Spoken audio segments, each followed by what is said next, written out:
Across deserts and islands, jungles and mountain valleys, people who never met stared at the same night and built their lives around it. They carved stories into stone, aligned cities to the sun and named the rivers of the sky. Why did so many civilizations worship the stars? And what were they really seeing up there? Different languages, different gods, the same sky.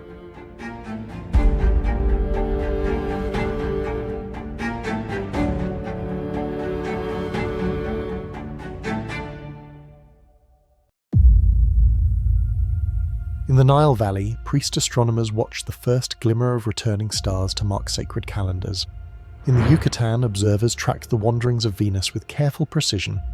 On a windswept plain in Britain, a ring of stones frames the solstices like a cosmic gate. Across the Pacific, navigators memorized star houses, treating the night as a living map. In Australia, people read a dark constellation, the Emu in the sky, traced not by points of light but by shadows in the Milky Way. Everywhere, human beings took the cold glitter of the heavens and turned it into meaning. Begin with survival. The stars are a clock you cannot knock over. When to plant, when to harvest, when to migrate, when the river will swell, these questions decide life or death. In Egypt, the first dawn appearance of Sirius arrives near the annual flood, a warning and a promise at once. At sea, a single steady point, the North Star, turns chaos into coordinates. With that anchor, a traveller can hold a bearing across an open ocean. Even the planets, the wandering lights, become metronomes. In the Maya world, Venus rises and disappears with a rhythm so faithful that ritual and state decisions can be tied to its count. This is sacred poetry, and it is also accounting. A community that keeps perfect time survives better than a community that does not.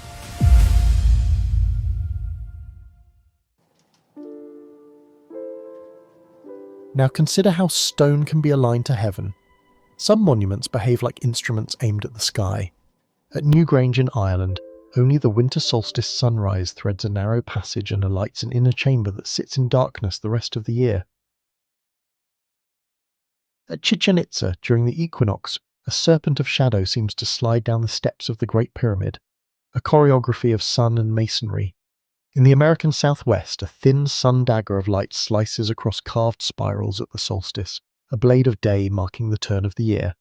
In Egypt, temple axes lead the eye to specific risings and settings, transforming architecture into a lens.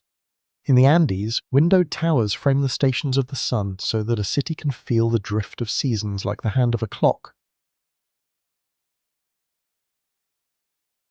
Some researchers extend the idea further, seeing entire city plans that echo constellations, while others warn that this can become pattern-seeking. The intention to sync earth and sky is clear. The scope of that intention is the debate. When a doorway catches a sunrise on one chosen morning, intention is obvious. When a neighbourhood seems to sketch a figure that resembles a pattern in the sky, the waters are murkier.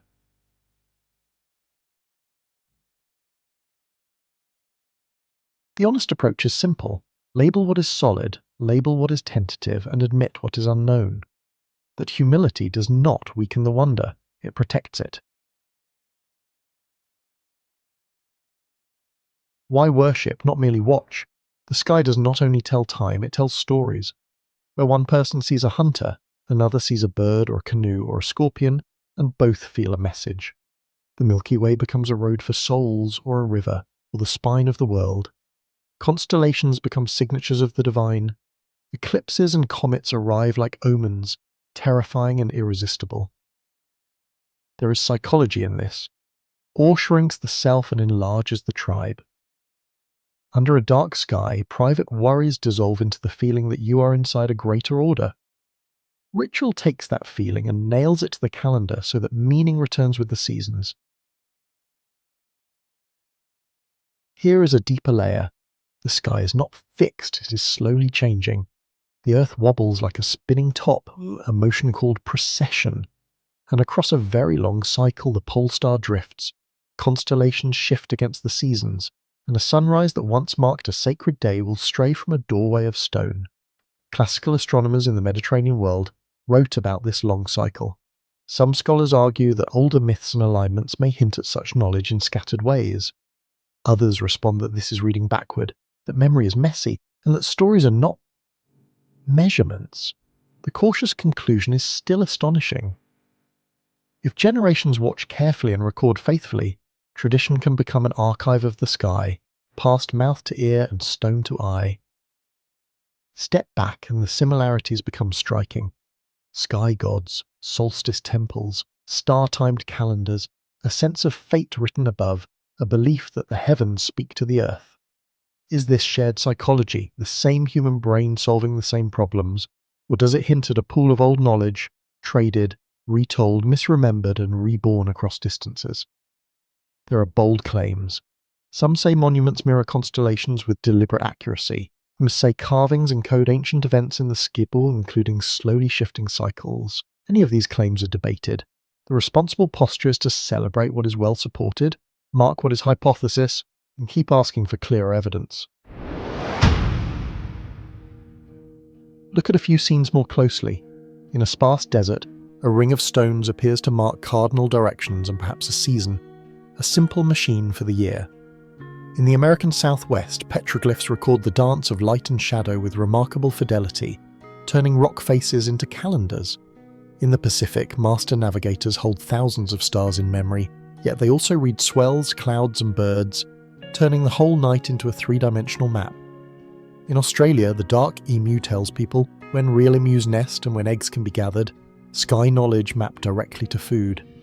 In the Andes, windows and pillars create sightlines for the sun stations so that a city and a season are braided together. These are not curiosities, they are systems, practical and sacred at once. There is another reason the heavens pull at us. The night sky is the oldest spectacle, and it is also the most intimate. Every person who ever lived has looked up and seen that same river of light. The repetition turns wonder into trust.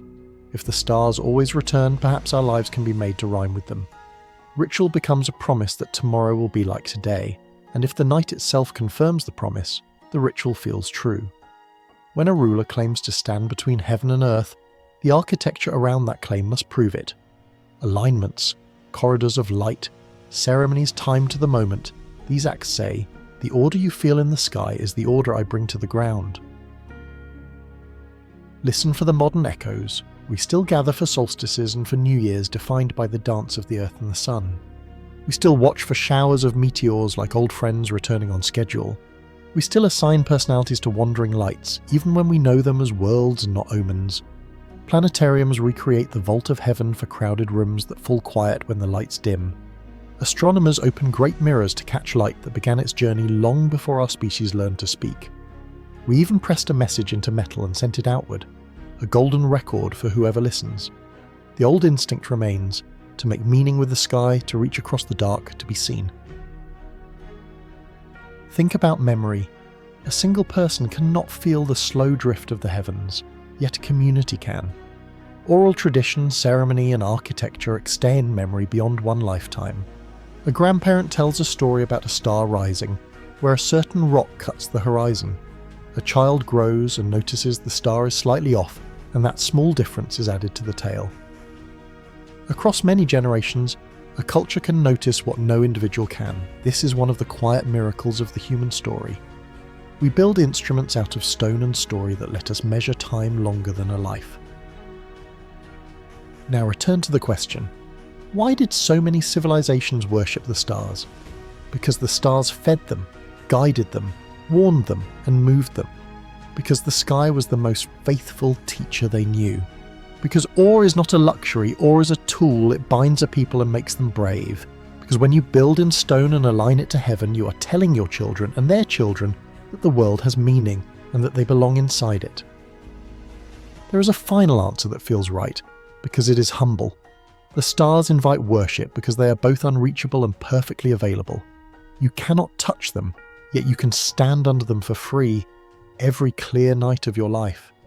You can learn their seasons. You can give them names. You can carry them in your head across an ocean. You can weep under them when you are lost. And you can sing under them when you are found. They do not need us, yet they make room for us. And that feels like grace. Thank you for watching Enigma Obscura.